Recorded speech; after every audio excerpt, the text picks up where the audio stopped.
It's the Wisco Home Goods Summer Clearance event, and it's too hot to miss. Now through July 26th, buy any 2 10-ounce soy candles and get the third free. Stock up on your favorite scents while they last, but hurry, this deal is in-store only and exclusions apply. Shop local, breathe easy, feel good with Wisco Home Goods.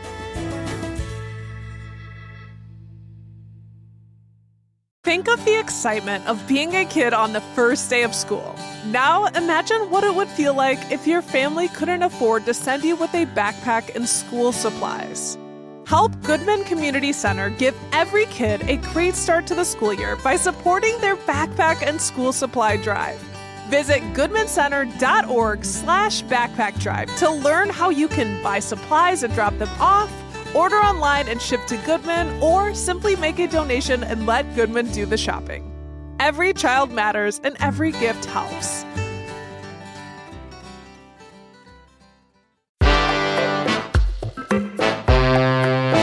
Today on CityCast Madison. How well do we know the age of the dinosaurs? Dave Lovelace, vertebrate paleontologist at the UW Geology Museum, and his team published a major discovery this year. They found the oldest dinosaur fossils today in the entire northern hemisphere.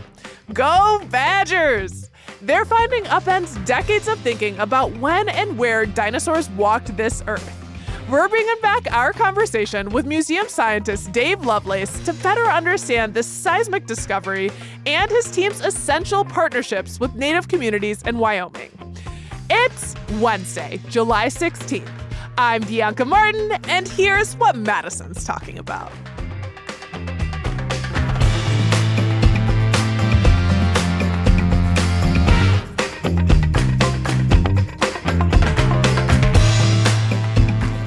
Dr. Dave Lovelace, thank you for joining me today. Hey, thanks for having me. Appreciate it. Dun, dun, dun, dun, dun, dun, dun, dun. The life track of my life. You discovered a dinosaur. No big deal. Just another day at the office. I don't want to butcher its name, so what's it called? Avetum bonduivici. Ooh. It's gorgeous. It's gorgeous.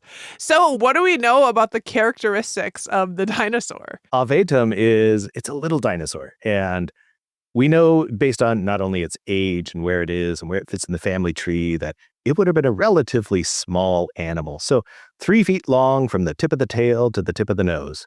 And probably it would have stood roughly a foot high at the hips, maybe a little bit taller. So in terms of dinosaurs, it's pretty small. It's a little guy. Totally. It would have been feathered for sure. And so it would have been cute little fuzzy dinosaur running around. I love it. Well, it's long, but it's not that tall. So it could kind of knock into things as it's moving around. And I love the whole feathers. I'm pro that dinosaurs had feathers. I love seeing the renditions and I loved seeing the rendition of this too. Yeah, they get to be really kind of colorful and more dynamic. I mean, they look better with feathers, regardless. Okay, I'm glad we're on the same team. And speaking of teams, your team discovered these bone fragments in 2013. So over a decade ago. Why did it take so long from discovery to publication?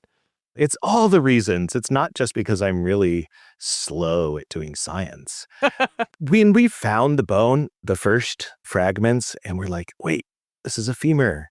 It's an upper leg bone. And it's a dinosaur. We could tell in the field it had characteristics that we knew it was a dinosaur, but that's about all we knew at the time. And so we needed to take it back to the lab, clean it up a little, study it, look at all the other fragments of bones that we found in the same area. And even with that, a year or so later, we were very confident what we had was a dinosaur. It was early diverging on the Saurischian line. So there's 2 major groups of dinosaurs, right? There's the Saurischians, which they lead up to things like the sauropods, the long neck, long tail dinosaurs, and then the theropods, the meat eaters. The other line is the Ornithischians, which is your duckbill dinosaurs, Stegosaur and Triceratops, right? So we knew it was on the Saurischian line, so it was either a theropod or it was a sauropodomorph, something that's the ancestor of sauropods. We didn't know exactly where. We needed to do the analysis. But given what we thought of the age of the rock that we were in, we thought it was probably close to 230, but we had absolutely no evidence of that.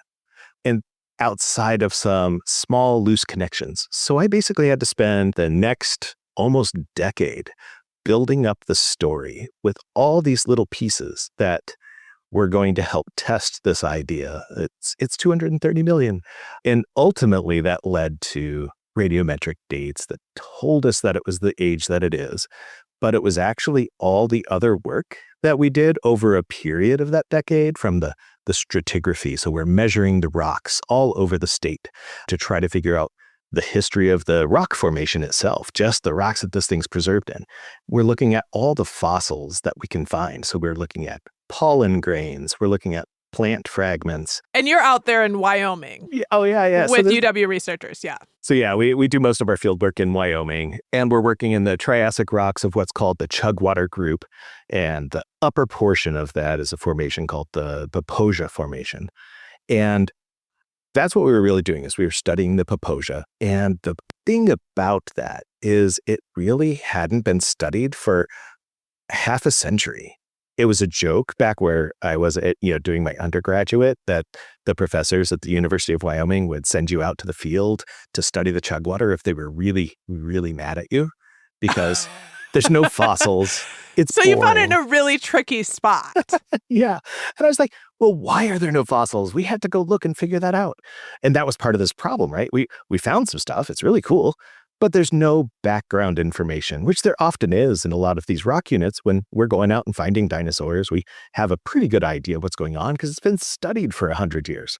And I'm not trying to give you too much guff for it being 10 years. When we're talking about hundreds of millions of years of history, you know, 10 years of science is not that long. No, totally. It's absolutely my MO. I don't think that I've published on many things that I found until about 10 years later, almost 20 in one case. So it happens. It's just the nature of trying to figure out problems, right? So yeah, it's the science, but in this case, I really had to build a story to do it. And I'm super happy that it happened this way. It's just coincidence or serendipity that building that story actually made the whole thing so much more rich and informative. And personally, it had a deeper connection because of kind of the story of how we came up with the name for this animal. So yeah, it was a lot leading up to this, but here we are. And we're in the weeds of history, but this finding, as I understand it, is like pretty historic. Can you talk about, what this means in the big picture for UW-Madison and your department and, the greater paleontological community? Yeah, sure. So I still laugh. I will say this, I'm sure, many times, but it's two small fragmentary bones. And if you look at the ankle bone that we study, it's about the size of the last digit on your pinky. And the femur, the head of the upper leg bone, is probably about the size of the last digit on your thumb. So we're talking pretty small bones, but they are super important. And so for our museum, it's one of many amazing specimens. I mean, our museum is small, but it's mighty. So it's also special to us because it's part of our last 10 years worth of work. And we are an undergraduate facing or forward unit, like the geology museum. That's what we do, is we provide opportunities for undergraduate students. Mostly that's kind of the fun part of my job. Is I have a lot of volunteers from all over campus, and they're all part of this story in some respect too, because they helped put pieces of data together that really led us to where we are now. And in terms of the science, yeah, this specimen overthrows effectively a 30-year standing idea on the origin and evolution of dinosaurs. No big deal. But a year from now, people are going to look back and go, oh yeah, cool. Yeah, NBD, It's very cool. I read that it is the oldest dated dinosaur in the northern hemisphere. Is that accurate? It is. We had the previous oldest is this dinosaur called Lepidus, and it is from the West Texas Otis Chalk area. So kind of the red rocks of the West Texas, pretty low in section. And they knew based on the rocks it was somewhat older than 221 million, but they didn't have a bottom date. And so they weren't sure exactly what the age was. And the authors were very appropriately conservative in their assignment of an age, because it would change a whole lot of stories if they're like saying, oh yeah, it's like 230 million. But that was the previous oldest dinosaur for quite a while until ours came along, and we have a radiometric date that says it's 230. It really supports it. The date is actually higher in stratigraphic section. So that means that we know our dinosaur is older than that date. It could be even older. I just don't have any means to say that. So currently that's where it stands based on those data. The dinosaur that was the previous oldest, actually, based on all this other work that we've done, helped pull that down to make it actually older than they thought it was. And so it's several million years younger than ours, but it is definitely within the same kind of cohort of dinosaurs. We found the oldest. Yeah. That's that. I mean, I'm going for the superlatives, right? Like, this is the oldest. It's the smallest. It's the first. I swear that's a trend in dinosaur paleontology is you always want the superlatives. But this is the oldest. It was first, when we first discovered it, it was the oldest in Wyoming. Then it's the oldest in North America. And now we have really strong evidence it's the oldest in the northern hemisphere. But we can go even farther if we restrict it to the equator, because all the oldest dinosaurs are from the southern hemisphere, from about 35 degrees latitude and further south at higher latitude. Yeah, why is that? I hadn't really known this until preparing to talk to you. Why does the southern hemisphere have older dinosaurs than the northern? So a lot of it is what we call geological contingency. So it's just the fact that in the southern hemisphere, during this time, we were part of the supercontinent Pangaea.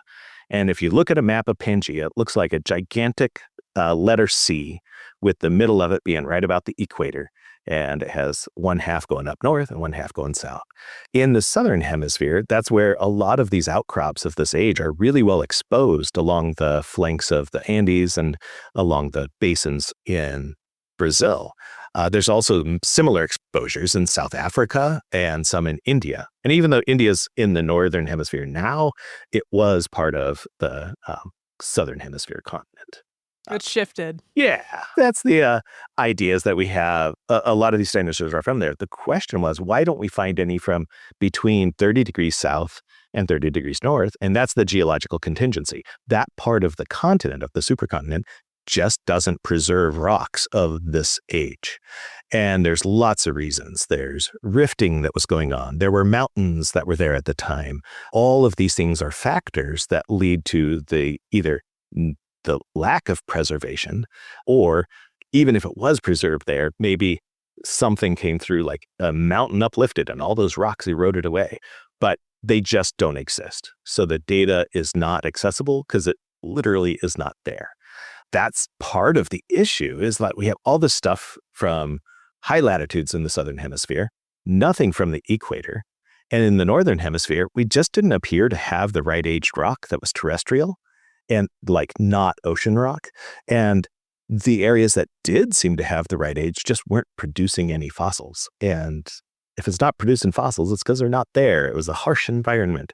So that became the story, is that there's these climatic barriers, these belts of aridity that prevented dinosaurs from migrating to the northern hemisphere until the climate changed later in the Carnian, around 234 million. And we have this period of higher humidity and it's raining a lot more. That's what allowed these dinosaurs to migrate across. So that had been the prevalent hypothesis. And that's ultimately what our little dino kind of goes and says, yeah, no, that's not it. Little but mighty, like you said. This is so exciting, and you're excavating the story of dinosaurs' history and so much about the planet. I am literally geeking out. I'm having way too much fun, and we're not done yet. We are talking with Dr. Dave Lovelace about their amazing discovery of the oldest dinosaur ever found to date in the Northern Hemisphere. And we'll be back in a moment after a quick break.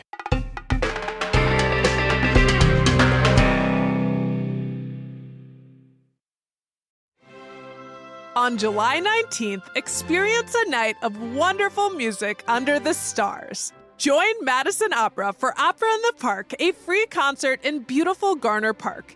A Madison summer tradition, Opera in the Park draws thousands of people to enjoy a concert of excerpts from opera and Broadway. Opera in the Park 2025 takes place at 8 p.m. on Saturday, July 19th. The rain date is Sunday, July 20th. The concert features music by Mozart, Bizet, Puccini, Beethoven, and more, performed by Renee Richardson, Emily Tragle, Andrew Bidlack, Benjamin Taylor, the Madison Opera Chorus, and the Madison Symphony Orchestra, conducted by John DeMaine. The audience is always invited to conduct with their light sticks on a special number. So pack your picnic, gather your friends, and join Madison Opera in Garner Park on July 19th to celebrate the power of connection through music. Learn more at madisonopera.org. It's summer. Time to enjoy long days, lazy nights, and zero cooking. Because Uber Eats has deals all summer long. So when hunger strikes, don't sweat it. Delicious deals are just a tap away on Uber Eats. Enjoy all your favorite food delivered straight to you. Get Burger King, Subway, Popeyes, and hundreds more local favorites and savor every last bite. Now that sounds like a good summer. Order now on Uber Eats. Terms apply. Product availability varies by region. See app for details. I am just having so much fun imagining you guys finding the fossil and like, what did you feel like? Like, what was that discovery like in the moment? You said you had an idea like, oh, this is a dinosaur right away. We had a pretty big field crew. It was my first time taking undergraduates in my position. And there were 14 students, and we ended up splitting up that day. And so it was me, another colleague who was visiting, and 3 students. And so we were out prospecting this new area, and it was super exciting because Google Earth changed my life. I could actually see where the rock is exposed. And so we're like, hey, let's go here. It's this tiny little outcrop in the middle of nowhere. And we had to ford a river to get across, and we're all this kind of adventure, and that's all we were doing. We were like, hey, let's have a fun day and go check out something different. And then when we found this, it's like, it's raining, it's otherwise kind of a miserable day, but we were finding good stuff, so it was fun. And my undergrad, Garrett Johnson, came up and he's like, hey, Dave, what's this? And I'm like, oh, that's a chunk of bone for sure. And so we're looking and kind of digging stuff, and like, that's always the answer. What's that? I don't know, but it's something. Yes, that's a dream moment. Right? And so we collect that. We're working around and end up looking back at this. And my colleague and I are looking, and she's like, that's a dinosaur. And I'm like, yeah, yeah, it is. And we're like, wow, cool. Okay, put it in the bag. We grabbed some more specimens, fragments of bone. And that was kind of it. And we're like, we're pretty sure we have this. And we were really excited. But again, looking back on it, I'm like, I was an idiot. Why didn't I celebrate and just throw like back to work? Seriously, it was like, really? Come on. So take a breath. But I didn't. So we were excited, but it was definitely not over the top. That's so funny. Sometimes the moment passes us by and then we recognize later, like, holy F balls. But it's so incredible. And I find the name really fascinating. And I want to ask, how did you land on the name Avetum Bondui Vici? So Avetum Bondui Vici. Let's do it together. Avetum Bondui Vici. Bondui Vici. There you go. For folks listening, Bondui Vici. So that name, it has a lot of importance to me. I mean, the short answer is it is one of the first animals named in the Shoshone language. There's one other that was named, and it was also by our students and our crew. That was named October of last year, so 2024. And that one is Ninimbihan Dukuduka. And that is Eastern Shoshone as well. And that's part of the result of a partnership that we've built with Eastern Shoshone tribe and specifically with the Fort Washakie School on the Wind River Reservation. Which is in Wyoming? That is in Wyoming. That's kind of in central Wyoming, and it is pretty much in the center of the field areas that we work. So we work all around the reservation pretty much in every direction. We don't work on reservation land itself. They're a sovereign nation, and that is something that we wanted to be very respectful and cognizant of. So we work on land managed by Bureau of Land Management or state agencies like the Game and Fish or the state of Wyoming. So we're out there prospecting, finding this stuff, and we're realizing, this is really important. And the partnership that we developed was, it has a longer and deeper story, but that's the end result, is that we're still working with students, and we're still active in programming. We're hoping to get students again out to the field this year. We've taken them on field trips. We do a lot via Zoom. So yeah, it's part of this partnership, which is really cool. What is special to me, and then kind of we're almost going backwards in the story, but the students themselves, so it was 7th graders that went to the field with us. We talked about kind of the Western science perspective, why we see the rock the way we do, interpreting the story. And we're telling them about the animals and what we're finding. And then the elders got to tell the stories of how their interpretations of the rock and how they see things. And it was just this amazing opportunity for our college students to experience this and listen and hear these stories and realize that there is a wealth of knowledge that does not belong to Western science. And being able to share that was pretty transformational for a lot of us. And so the 7th graders are out there, and, they're 7th graders. Middle schoolers are just exactly as you would expect. And they were having fun, running around the rocks, being goofy. But at the same time, they were like, this is amazing. We're finding these fossils. And this is like the first time that some of them have experienced something like this, and getting to find something on their own and hold it. And like, yeah, you're holding a tooth of a gigantic predator from 230 million years. That's kind of cool. And so they're language learners, right? They're learning the Shoshone language, and they're working with the elders on this. And so they came up with ideas that they thought of. And some of them were very classic 7th grade ideas. And sorry, but Dino McDinoface didn't come into play there. Yeah, that one got pushed. Yeah, but there were some brilliant ideas that were just beautiful. And the elders, specifically Reba Turan, who's also a co-author on the paper, came up with the idea for Avetum, Bandui Vici. And so she's the one that ultimately picked or chose or developed the name based on the history of the language. And the interpretation and the work with the 7th graders was awesome and really fun to see. But this is 100% them. This has nothing to do with our concepts or our ideas. And so they thought, yeah, this is a really old dinosaur. And so they called it Avetum, which translates pretty much roughly as long ago. And so, yeah, cool. It was long ago. That's true. And Bandui Vici is their word now, the Shoshone word for dinosaur. But dinosaur is, in many senses, a Western construct. And so that is a word that has a double meaning. Bandui Vici means dinosaur, but it also is broken into components. Ban is water, and water is hugely important culturally. And Duivici is the handsome young man.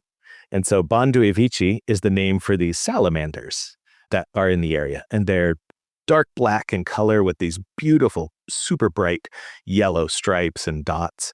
And they're gorgeous little creatures. And so that was what they called the handsome young men, was the water dogs or salamanders. So it has two meanings. It has the water dog and dinosaur. And so in this context, long ago dinosaur is the name. That's incredible. And the energy behind it, like I'm just glowing seeing you glow, talking about the incredible depth and importance of this partnership, and recognizing that Western science has had the reins on language and storytelling, and to be including and even centering voices of Native folks, when very likely, of course, the reservations shrunk in terms of the land and whose land it is. All of that is extremely complex, and making space to center Native storytelling is just incredible part of this story and discovery. Honestly, it's probably, for me, it's like one of the favorite parts of my career so far. And like, yeah, we're talking about the dinosaur, and that's fun, and that's the science part, but I don't know. This is the story to me. This is what I live for. So my excitement isn't, let's go find another new animal. It's, I can't wait to get the students out into the field and see what kind of shenanigans we get up to and what kind of things we find and talk about. So, yeah. Yeah. And so will you be continuing to work with Shoshone leaders outside of this discovery? We will, for sure. We continue to work with educators and the Fort Washakie School students on the reservation, and that a lot of the students are both Eastern Shoshone and from the Northern Arapaho tribe, which both are present on the Wind River Reservation. And we're working with elders whenever it's appropriate. Their time is extraordinarily valuable, and so we're trying to be respectful of that. But they come in and, again, share stories. They will do appropriate things. When they open up a new fossil or they're doing something like that, the elders will come in and they'll cedar the students and cedar the fossils. And it's very important for protecting themselves and the animal in the fossil. And so this is something that they come in and share with us that we see. We had 2 students who visited for a week to do some hands-on activity with the class. And so they were incorporated into a lot of the practices and shown and taught what's going on and why. And so, yeah, we still work with the Northern Arapaho TIPO as well as the Eastern Shoshone TIPO. And those are the official units, the Tribal Historic Preservation Office, on various projects. And so, yeah. Well, that's fantastic, Dave. That is fantastic. It's so nice to meet you. So grateful that you're coming on and telling us about the discovery and then the absolutely amazing work that you're doing in collaboration with different Native groups. It's very, very heart-filling. So thank you. Well, thank you. We hope to have you back for your next discovery and your next amazing collaboration to hear about it. I'm here for it. All right. Well, thank you very much. I appreciate the time. That was Dave Lovelace, vertebrate paleontologist at UW's Geology Museum, talking about his team's discovery of the oldest dinosaur fossils to date in the Northern Hemisphere.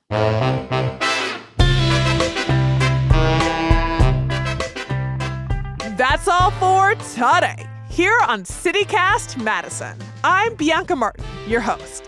If you enjoyed the show, why not share this episode with your friend who loves rocks and biology? All right, we'll be back tomorrow morning with more stories from around the city. Until next time, take good care.